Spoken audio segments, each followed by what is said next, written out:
We did it.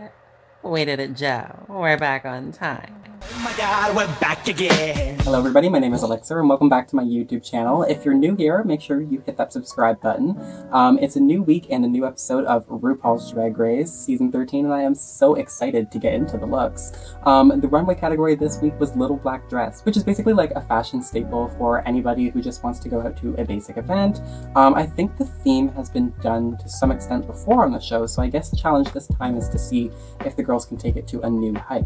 I'm so excited to get into these looks, but before we do, make sure you go over to my Instagram, that is Elixxirr Official. I post all of my looks there and I announce my videos there, so make sure you go over to my Instagram. If you enjoyed this video, make sure you leave a like and comment to let me know who had your favorite look this week and who you want to go to the end. Make sure you've subscribed to my YouTube channel for new videos each week, but without any further ado, let's get into the looks. So first up on the runway is Tina Burner, and she comes out at first in this sort of like painter's garb cover-up that has a huge wet paint sign over it and some paint flecks, and she takes it off as a reveal into this little black dress that has big like campy flames all over it and like flame tits, and probably like my least favorite wig that I've seen from Tina. This isn't my favorite. This one's just like incredibly simple for me, and it like lacked like a whole lot of like concept.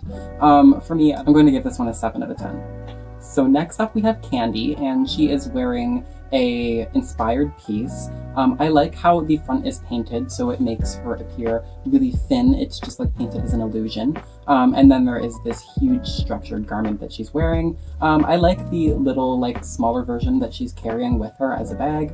I thought that was clever, and I loved the hair with this. So I'm going to give this one a 9 out of 10. Next up is Mick, and I actually got a little bit teary-eyed watching this come down the runway because I knew immediately what it meant. This was a moment for Mick to shed some gender dysphoria and have a moment of pride and acceptance. And I was absolutely so gagged. There was a lot of like hidden meanings in this. I loved the minimalism to the outfit, the fact that it was just a little black dress that was just covering the bits. It's sort of like a political statement too, just like, you don't need to see, you don't need to know. Here's my little black dress covering the only thing about me that is not your business. And I think it is really powerful. I'm going to give this one a 10 out of 10. Next up is Elliott with 2 T's, and this one was a little bit simple, but I kind of liked it. She dressed it up nice, she had accessories, she had a jacket to go with it, the hair was absolutely beautiful, and her paint was one of the most gorgeous that she's done so far in the season.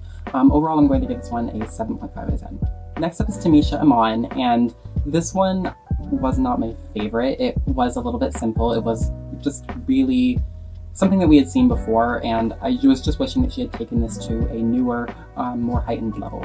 I do like the garment itself. I like the structured shoulders. The dress itself is kind of pretty, but I think the shaping was a little bit off here. Like she needed either a bigger hip or a smaller waist because she had this huge wide shoulder and then it just went down like an ice cream cone. I like the hair with this, and I could see that she was like attempting to make efforts to improve her eye makeup, as the judges had sort of read her on that before. But overall, I'm going to give this one a 7 out of 10. Next up is Olivia Lux, and when I say that this is probably the most gorgeous hair that we have seen in like 2 seasons, at least. And I love this because this is the type of hair that I love to style. So when I like saw how well everybody was receiving this, I was like, okay, good.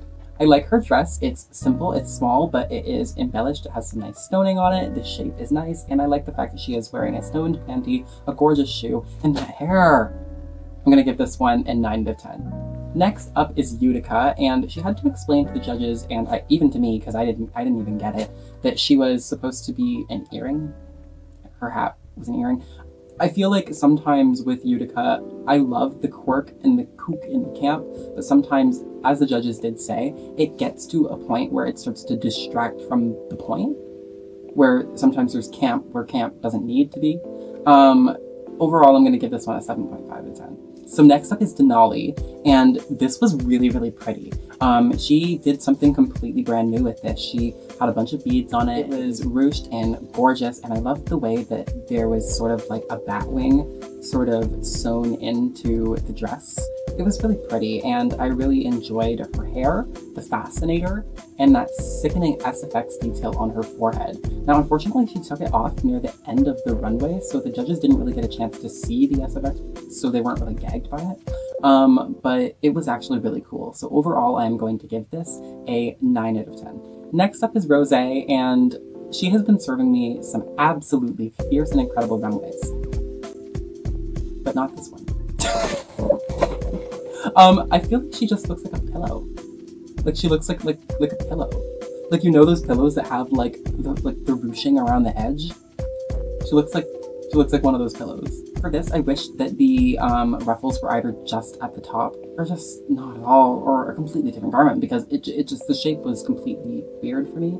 I don't know if maybe it's just something that I'm not getting and I'm not appreciating, but for me, I'm gonna give this one a 7 out of 10. So next up is LaLaRe, and the dress itself, there's not much to look at. It's pretty simple, but I like how smart she dressed this up. She has this gorgeous little piece that goes around her neck and sort of drips down here, drips down here, drips down here, and it's beads and it's crystals, and it basically takes your eyes off the dress and up to her face, and her face is gorgeous, and then she has this beautiful black long hair.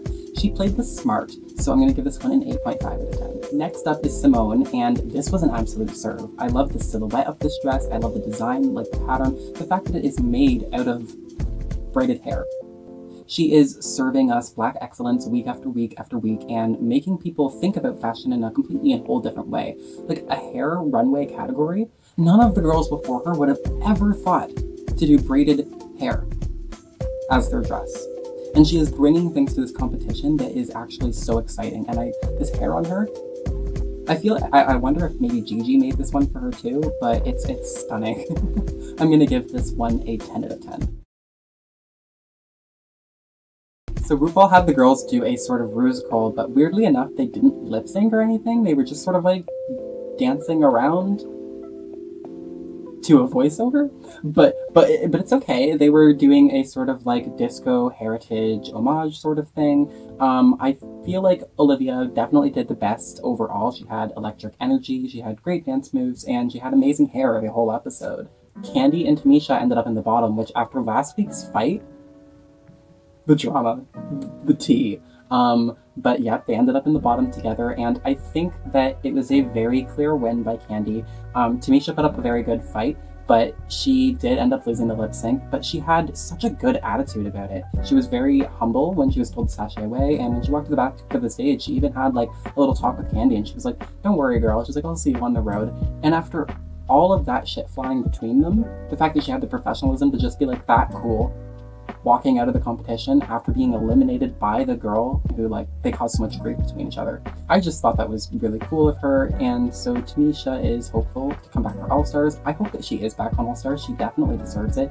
Hopefully when she is feeling a little bit more strong, back on her feet again, we will be able to see the amazing Tamisha Amman that I know that she is able to bring us. That's basically everything for this week. I will be back next week to review the looks, so make sure you hit that notification button so that you know the next time that I post. But until then, see you later.